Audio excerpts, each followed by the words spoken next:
యుద్ధ మేఘాలు గల్ఫ్ ప్రాంతాన్ని కమ్మేసిన తర్వాత విమానయాన రంగం స్తంభించిపోయింది. వేలాది విమానాల రద్దుతో లక్షలాది మంది ఆయా దేశాల్లో చిక్కుకుపోయారు. ఆ ప్రాంతం నుంచి బయటపడితే చాలు అనుకునే వారి సంఖ్య అంతకంతకు పెరిగిపోతోంది. దీంతో విమానాల ధరలకు రెక్కలొచ్చాయి. విమాన బీమా ధరలు భారీగా పెరగడం, సర్వీసులు పరిమితంగా ఉండడం దీనికి ప్రధాన కారణంగా చెబుతున్నారు. దుబాయ్ నుంచి ముంబైకి air India, IndiGo non stop విమానాల ఎకానమీ తరగతికి టికెట్ ధర 20,000 వరకు ఉండేది. నేడు ఈ ప్రయాణానికి 45,000 నుంచి 65,000 వరకు ఉంది. అలాగే గల్ఫ్ నుంచి ఇండియాకు రావడానికి 7 నుంచి 8 సీట్లుండే ప్రైవేట్ జెట్ విమానాల ధర 50 లక్షల నుంచి 70 లక్షల వరకు పలుకుతోంది.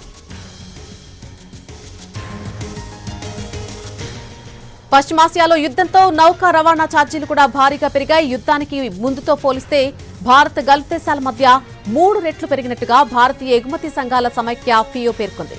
రవాణా ఛార్జీలతో పాటు ఇన్సూరెన్స్ ప్రీమియం, సర్ఛార్జీల భారం కూడా తడిసి మోపడవుతోందని ఫియో తెలిపింది. నౌకా కంపెనీలు ప్రస్తుతం భారత్ నుంచి గల్ఫ్ దేశాలకు వెళ్లే ఒక్కో కంటైనర్పై $1,500 నుంచి $4,000 వరకు వార్ సర్ఛార్జిగా విధిస్తున్నాయని చెబుతోంది. దీంతో ప్రస్తుతం మన దేశం నుంచి గల్ఫ్ దేశాలకు జరిగేటువంటి ఎగుమతులు ఎక్కడికక్కడ రేవుల్లో ఆగిపోయాయి. ఈ పరిస్థితిని అధిగమించేందుకు వచ్చే నెల 15 నుంచి గల్ఫ్ దేశాలకు పెద్ద ఎత్తున చిన్న రవాణా నౌకలు నడపాలని నిర్ణయించినట్టుగా ఫియో చెప్పింది.